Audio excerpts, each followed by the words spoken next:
যুবক নওজোয়ান ভাইয়া, তোমরা ফিরে আসো।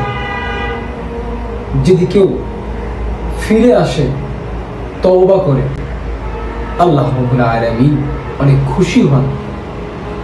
হাদিসের মধ্যে আছে, আল্লাহ তাআলার কোনো বান্দা তওবা করে ফিরে আসে, আল্লাহ রাব্বুল আলামিন ফেরেশতাদেরকে বলে,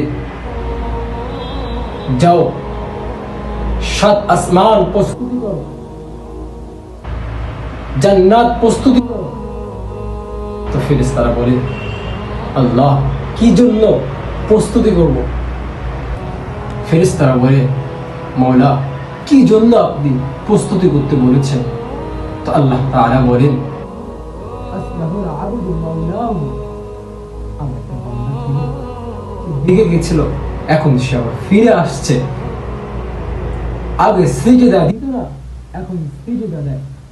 আগে ফজরে সিজদা দিত না, এখন ফজরে সিজদা দেয়। জোহরে সিজদা দেয়, আসরে সিজদা দেয়, এখন সে ফিরে আসছে।